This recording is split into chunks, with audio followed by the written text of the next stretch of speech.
There's no feeling more intense than starting over. If you deleted your homework the day before it was due, as I have, or if you left your wallet at home and you have to go back after spending an hour in the commute. If you won some money and then put all your winnings on red but it came up black. If you got your best shirt dry cleaned before a wedding and then immediately dropped food on it. If you won an argument with a friend and then later discovered that they just returned to their original view. Starting over is harder than starting up. If you're not ready for that, like if you've already had a bad day, then what you're about to go through might be too much. Feel free to go away and come back. I'll be here. Alright, thanks for coming with me on this trip. I'll understand if you have to take a break at any point. Just find a safe place to stop and quit the game. Don't worry, I'll save your progress, always, even your mistakes. This game is a homage to a free game that came out in 2002, titled Sexy Hiking. The author of that game was Jazuo, a mysterious Czech designer who was known at the time as the father of B games. And B games are rough assemblages of found objects. Designers slap them together very quickly and freely, and they're often too rough and unfriendly to gain much of a following. They're built more for the joy of building them than as polished products. In a certain way, Sexy Hiking is the perfect embodiment of a B game.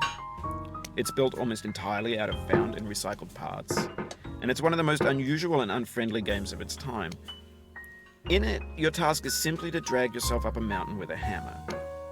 And that act of climbing, in the digital world or in real life, has certain essential properties that give the game its flavor. No amount of forward progress is guaranteed. Some cliffs are too sheer or too slippery, and the player is constantly, unremittingly in danger of falling and losing everything. Anyway, when you start Sexy Hiking, you're standing next to this dead tree that blocks the way to the entire rest of the game. It might take you an hour to get over that tree, and a lot of people never got past it. You prod and you poke at it, exploring the limits of your reach and your strength, trying to find a way up and over. And there's a sense of truth in that lack of compromise. Most obstacles in video game worlds are fake. You can be completely confident in your ability to get through them once you have the correct method or the correct equipment or just by spending enough time. In that sense, every pixelated obstacle in Sexy Hiking is real. The obstacles in Sexy Hiking are unyielding, and that makes the game uniquely frustrating. But I'm not sure Jazuo intended to make a frustrating game. The frustration is just essential to the act of climbing, and it's authentic to the process of building a game about climbing. A funny thing happened to me as I was building this mountain. I'd have an idea for a new obstacle, and I'd build it, test it, and it would usually turn out to be unreasonably hard. But I couldn't bring myself to make it easier. It already felt like my inability to get past the new obstacle was my fault as a player rather than as a builder. Imaginary mountains build themselves from our efforts to climb them, and it's our repeated attempts to reach the summit that turns those mountains into something real. When you're building a video game world, you're building with ideas, and that can be like working with quickset cement. You mold your ideas into a certain shape that can be played with, and in the process of playing with them, they begin to harden and set until they're immutable, like rock. And at that point, you can't change the world. Not without breaking it into pieces and starting fresh with new ideas. For years now, people have been predicting that games would soon be made out of prefabricated objects, bought in a store and assembled into a world. And for the most part, that hasn't happened, because the objects in the stores are trash. I don't mean they look bad or that they're badly made, although a lot of them are. I mean they're trash in the way that food becomes trash as soon as you put it in the sink. Things are made to be consumed and used in a certain context, and once the moment is gone, they transform into garbage. In the context of technology, those moments pass by in seconds. Over time, we've poured more and more refuse into this vast digital landfill that we call the internet. It now vastly outnumbers and outweighs the things that are fresh and untainted and unused. When everything around us is cultural trash, trash becomes the new medium, the lingua franca of the digital age. And you can build culture out of trash. But only trash culture.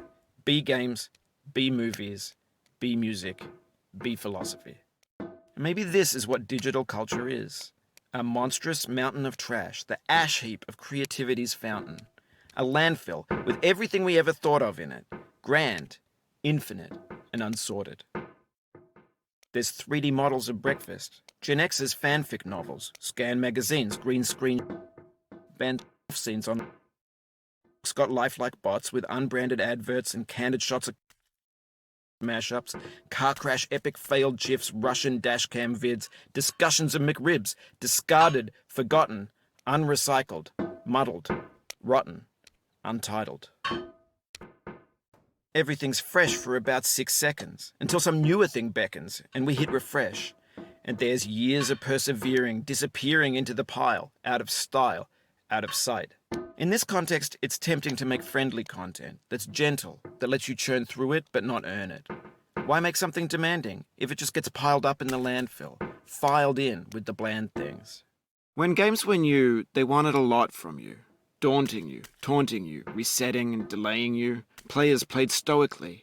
Now everyone's turned off by that. They want to burn through it quickly, a quick fix for the fickle, some tricks for the clicks of the feckless. But that's not you, you're an acrobat. You could swallow a baseball bat. Now I know, most likely you're watching this on YouTube, while some dude with 10 million views does it for you, like a baby bird being fed chewed up food. That's culture too. But on the off chance that you're playing this, what I'm saying is, trash is disposable, but maybe it doesn't have to be approachable. What's the feeling like? Are you stressed? I guess you don't hate it if you got this far. Feeling frustrated? It's underrated. An orange is sweet, juicy fruit locked inside a bitter peel. That's not how I feel about a challenge. I only want the bitterness. It's coffee. It's grapefruit. It's licorice. It feels like we're closer now. Composer and climber, designer and user. You could have refused, but you didn't. There was something in you that was hidden, that chose to continue. It means a lot to me that you've come this far, endured this much. Every wisecrack, every insensitivity, every setback you've forgiven me is a kingly gift that you've given me. We have the same taste, you and I. It's not ambition, it's ambition's opposite. An obdurate mission to taste defeat. You'll feel bad if you win, so I put this snake in for you. Have you thought about who you are in this? Are you the man in the pot, Diogenes? Are you his hand? Are you the top of his hammer? I think not. Where your hand moves, the hammer may not follow, nor the man, nor the man's hand. In this you're his will, his intent, the embodied resolve in his uphill ascent. Now, you've conquered the ice cliff, the platforms, the church, and the rectory, the living room and the factory, the playground, the construction site, the granite rocks, and the lakeside. You've learned to hike. There's no way left to go but up, and in a moment I'll shut up. But let me say, I'm glad you came.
I dedicate this game to you, the one who came this far. I give it to you with all my love.